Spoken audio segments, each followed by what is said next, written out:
السلام عليكم ورحمة الله وبركاته. شايفين بقى العازل؟ العازل اللي هم حاطينه ده، اكيد يعني اكيد هو ده العازل اللي بعد كده مش عارفة هيبنوا عليه. اللي عارف يقول لي يا جماعة. طبعا اللي ما كانش عارف الحكاية، صورت لكم مقطع قبل كده. دي حديقة او جنينة الفيلا اللي انا بروح لها يوم في الاسبوع او كل 15 يوم على حسب الظروف يعني.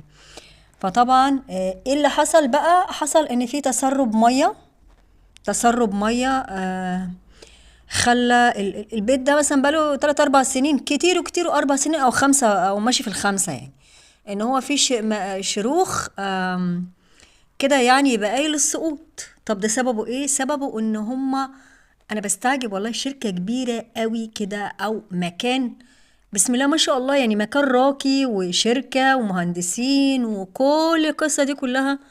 ويعني في حاجات يعني معروف، المفروض انها تبقى معروفة يعني، ان هما يعملوا عازل عشان وبعد كده بيرموا الاساس او يعني اللي عارف يقول يعني. المهم ان دي حاجات اساسيات، والناس بترمي الاساس. فبيت يعني حرام بجد، بيت بقى يعني ماشي في ال5 سنين او كملش ال5 سنين، يبقى في شروخ علشان لو القصة دي ما اتعملتش فالبيت هيقع. فازاي يعني؟ وهي مش عمارة يعني، يعني هو بيت صغير. فزي ما انتوا شايفين كده يعني، داخل على الناس رمضان، حياتها كده بايظة. هيخلصوا امتى؟ والناس هتظبط حياتها امتى؟ شايفين يعني خراب بجد والله العظيم يا جماعة، خراب بجد يعني والله.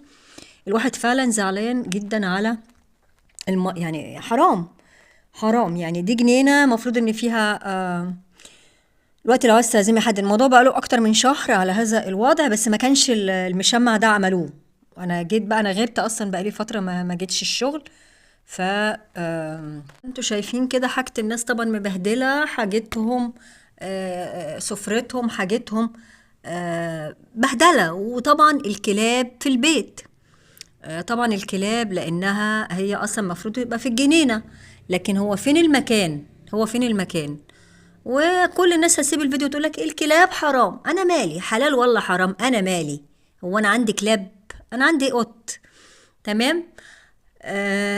يعني لو الناس البسطاء اللي هم الجهلة اللي بيبنوا بيت، بيبقوا جايبين بلاك وجايبين بتاع وبيعملوا قبل ما يبنوا يعني في الأساس. دول ايه الشركة الكبيرة المحترمة ازاي تغلط الغلطة دي؟ فنتمنى بقى ان هم يخلصوا وينجزوا عشان الناس دخل